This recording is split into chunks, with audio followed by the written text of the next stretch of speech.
I just want to start by saying that public speaking absolutely terrifies me, and I typically will avoid it at all costs. But today, I'm here to do something I never thought I would willingly sign up to do. So here we are. The best way I can begin to describe the importance of self-love is by imagining it as a cup. Everyone has their very own cup that fuels all other aspects of their life. You take from this cup and pour it into different things, like your relationships, schoolwork, and all your passions. If your cup is empty, you simply can't pour from it. You can't sustain these activities and achieve any goals you want to complete. Hi, I'm Riley. I'm in senior 2. I grew up in England. I'm a competitive track and field athlete, and I'm usually smiling, playing a sport, or hanging out with my friends. All of these things about me are true. I love track more than anything. I smile a lot.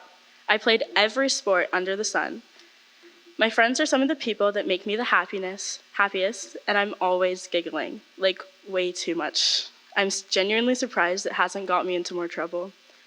But if you wanted to know who Riley really is, who the person that is standing in front of you today is, please allow me to reintroduce myself. Hi, I'm Riley. I'm in senior 2, and for too long, I missed out on living my life because I hated everything about myself. Like where all good stories begin nowadays, let me take you back to March 2020. If there's one thing you should know about me, is that for as long as I can remember, I've always been a busy person. In elementary school, a typical after-school week in my life looked something along the lines of Mondays, ballet then gymnastics, Tuesdays, netball, Wednesdays, gymnastics, Thursdays, field hockey. Fridays were usually some kind of game day, Saturday, track, and Sunday, field hockey. This was my normal. So when little grade 9 Riley was hit with the news of a 2-week lockdown, I found myself for the first time in my entire life sitting around alone with nothing other than my own thoughts. I must admit, at first I liked it. I finally got to live my dream of seeing what it was like for kids who just went straight home after school and didn't have to stress about balancing life, sports, and school.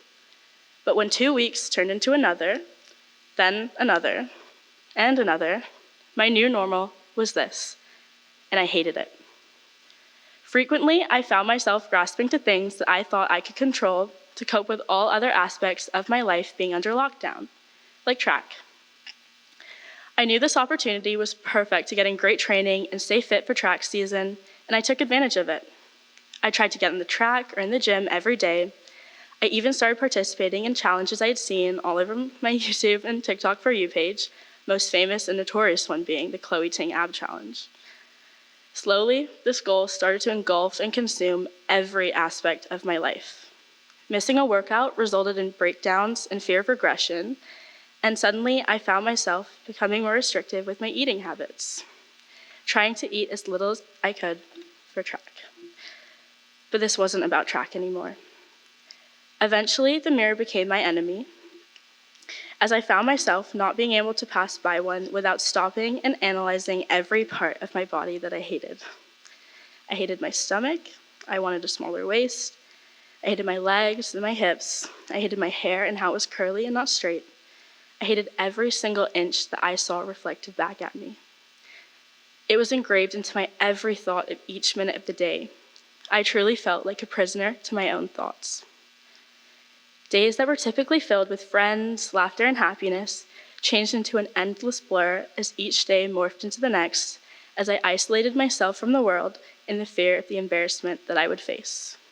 So I pretended. I faked a smile, I faked being happy, and continued on with my day. Nobody noticed, and this is exactly what I thought I wanted, what I thought I needed. I kept telling myself that this is my problem. I can deal with it. This isn't like me. This isn't the Riley people want to be around or associated with, so they shouldn't see this Riley. Looking back on my mindset, it really breaks my heart, as oftentimes the very best thing that helps people heal their relationships with theirself is being vulnerable in their relationships with others. Around this time was when I started my Appleby journey, and when restrictions began to lift. After so many days of feelings of indifference for the future, a spark of hope lit within me. I knew I had the power to dictate my future, the power to start filling my cup, just like every single person in this room has the power to do, no matter how out of control your situation may feel. The opportunity I was given to attend this school was my time to do just that. September 2021, I first stepped foot in this chapel for my tie ceremony and became an Appleby student, although this almost didn't happen, as somehow my name didn't initially get announced. Shout out to Mr. Moores. On my second day of orientation, I met my best friend, Kate Wilson. She was the first person I reluctantly decided to open up to, and since, I have never felt like I'm going through anything alone. The happiness I felt around Kate inspired me to truly take charge and be a leader in my own life. So whenever I caught myself overanalyzing in the mirror, I would try and think of something nice to say to myself. Even if I didn't mean it, eventually I would. It's just so funny how significant the smallest things in your life can be. How acknowledging the small achievements of your day can help you stay motivated. How giving yourself a small compliment each day helps build your confidence. And how it can help you finally feel at peace with yourself again, even when you thought you never would be. My journey with the concept of self-love doesn't just end here. In January of 2022, my strength was tested, but in a different aspect of my life. As I mentioned previously, I'm a competitive sprinter. Since age 4, the dream lingering in the back of my head before I closed my eyes to sleep was standing on the podium at the Olympics representing my country. Now, January marked the beginning of one of the longest series of injuries I've ever experienced. To give you some context, January began with the most debilitating shin splints I've ever had. March brought Achilles tendonitis, and May left me with a strained tendon in my right foot that then developed into a sprain of the muscle next to it. At this point, walking from class to dining hall left me scared I was going to somehow develop a new injury. I've always battled injuries. As one of my closest friends, Anaya, said just the other day, "Riley, as long as I've known you, you've never not been injured." This time, however, hit me a lot harder. Stepping off the track at the first day of OFSA's second qualifying round after my 100-meter final, sharp pains traveled from my toe to my ankle, and at that moment, my heart dropped. I stood there and simply felt each part of my heart just shatter. I knew this was bad. Every part of my brain was attempting to persuade me to reconsider my plan to just push through, but I ignored it and did. The following day, after a mix of 3 ibuprofens before 9 a.m., half a tube of pain relief cream, and a fully taped foot, I couldn't even make it through the warm-up without wincing in pain. All I could think of in that moment was how badly I needed to call and talk to my dad. But when I did, all I could do was cry. Flooding in were the memories of all my hard work constantly in and out of rehabilitation, all the time in the gym, all the long nights and extra practices at the track felt like it was snatched from me, ripped up right in front of my face. It was useless, gone, and the worst part is, I knew I had done this to myself. The following week, I found myself on the line setting my blocks. 3 steps on the right, 2 on the left, like normal, at OFSA, even after being advised to not compete multiple times. I remember watching my coach walk over. He looked me up and down and simply stated, "You need to listen to your body, Riley, but for now, forget the foot and run." This sent me into a bit of a spiral because I couldn't rack my head as to why I didn't listen to my body. Why every single time I felt an injury worsening did I push through until I couldn't physically continue? Why did I expect my body to get the results I wanted when I was breaking it down in order to get them? Although the urge I felt to completely give up track and throw my spikes away forever had never felt so incredibly close, I reflected. I realized that every time I had run, even as my injury became more unbearable, I had run personal bests. Even as my form fell apart, I was improving. In a bit of a twisted way, this motivated me. It inspired me to realize that the self-love I had been working so hard to achieve didn't just apply to my personal life, but all aspects.